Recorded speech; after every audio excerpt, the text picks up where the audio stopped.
Have you ever felt an intuition to do something or to talk to somebody and it led you on a positive path? Well, our spirit guides and our higher self is constantly talking to us, but the question is, how do we know if a thought is actually a spiritual download? Today I will share 3 steps to recognize downloads from your higher self and spirit guides, and 6 simple steps to strengthen your connection with your higher self. And make sure to stay until the very end, where I will reveal what to do if you have negative patterns in your life that keep repeating. Pre-birth, we all decided on a path that would be best for our soul growth, but it can be so frustrating knowing, are you on the path? Have you strayed away from the path? And it can often lead to repeat lessons and loops lifetime after lifetime. So if you want to fast track your spiritual ascension, step into your spiritual gifts, and just experience less pain and suffering in general in life, then this episode is for you. Many of the things that I will share today are things that I learned from Tiffany Barsotti. She has an amazing talk on Gaia called Personality Archetypes and the Higher Self. It's on my favorite Gaia series, Open Minds with Regina Meredith, and you can find a link to this episode in the description. Now, before we get into the meat of this episode, let's first quickly define what is a higher self, what is spirit guides, and what is a spiritual download. The higher self, according to many gurus and spiritual teachers, is the elevated aspect of our consciousness that transcends the limitations of our physical existence. It is the purest essence of our being that is eternally connected to the universal consciousness. The higher self embodies infinite wisdom, unconditional love, and profound spiritual awareness.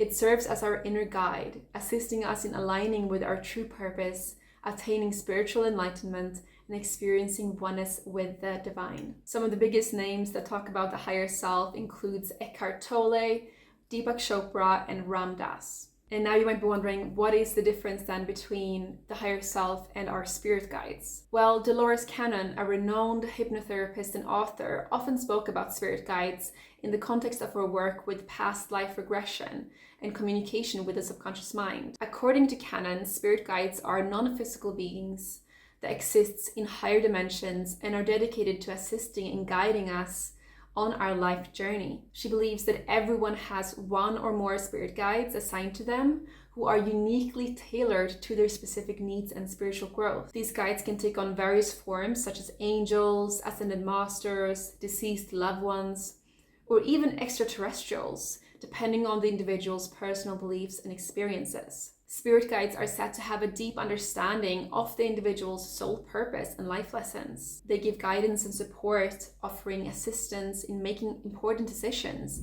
navigating challenges, and connecting with their spiritual path. Cannon suggested that spirit guides often communicate with individuals through intuition, dreams, synchronicities, and inner knowing. So what does it mean when your higher self or spirit guides give you spiritual downloads? Downloads refers to the process of receiving or accessing spiritual information, insights, or guidance from higher realms of consciousness. According to gurus and spiritual teachers, downloads can occur through various channels such as meditation, prayer, contemplation, deep states of consciousness, or even sudden moments of inspiration. These downloads can encompass a wide range of spiritual topics, including personal growth, healing, purpose, relationships, and the nature of reality. Now, before we get into how to recognize spiritual downloads, here's how you actually strengthen your connection between your higher self and yourself. Number 1 is meditation. Regular meditation allows you to quiet the mind, cultivate inner stillness, and create space for receiving guidance and insights from your higher self and spirit guides. You can use meditation techniques such as mindfulness, visualization, or guided meditations specifically designed for connecting with spirit guides. The second way is through intentions. Set clear intentions to connect with your higher self and spirit guides. State your desire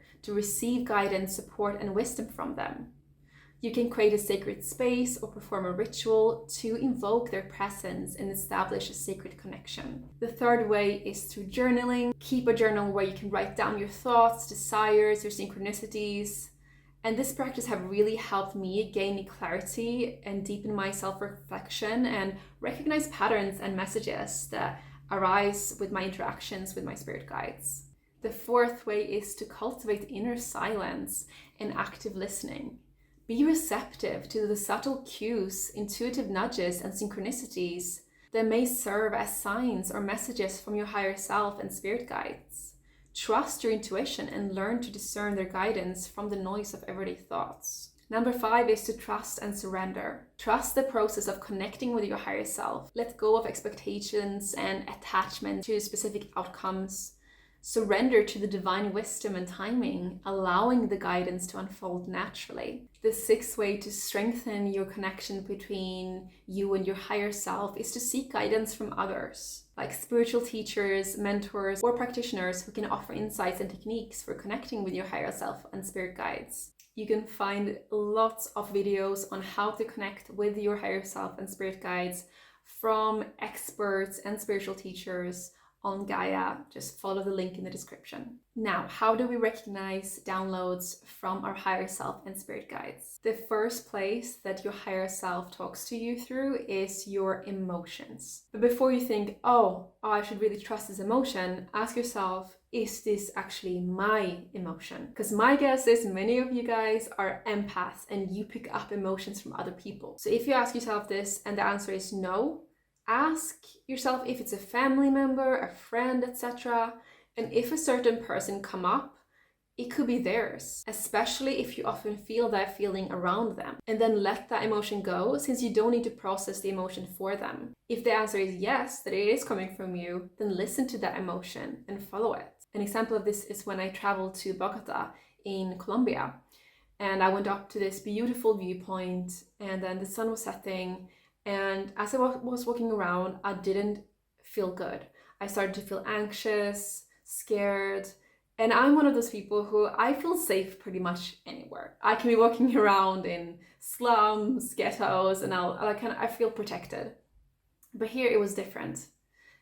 And what I should have done when I felt this feeling, first of all, is this my emotion? And when I realized it was my emotion, I should have just taken a taxi back to my hostel. But I just suppressed this emotion and just kept going back to my hostel this long way in the evening. And I was just not feeling safe.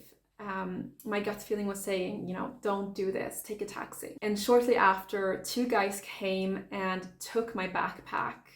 And this was really traumatizing experience. And I should have just listened to my emotions. According to Tiffany, there's also a second way that your higher self communicates with you, and that is through little desires here and there. It could be to give someone a compliment, dance, try something, follow that nudge. Because what we do as adults is say, oh, I shouldn't do this, I should do this, I really need to do this, I really ought to do this. This is usually coming from the ego. And if you don't feel like working and you're procrastinating, it's probably your inner self saying, you need to do something completely different to recharge, like play, do some jogging, take a walk. And she said that Einstein actually got his law of relativity idea when he was riding his bicycle. It wasn't when he was in deep work. Now, another way that our spirit guides and higher self guides us is by repeating lessons.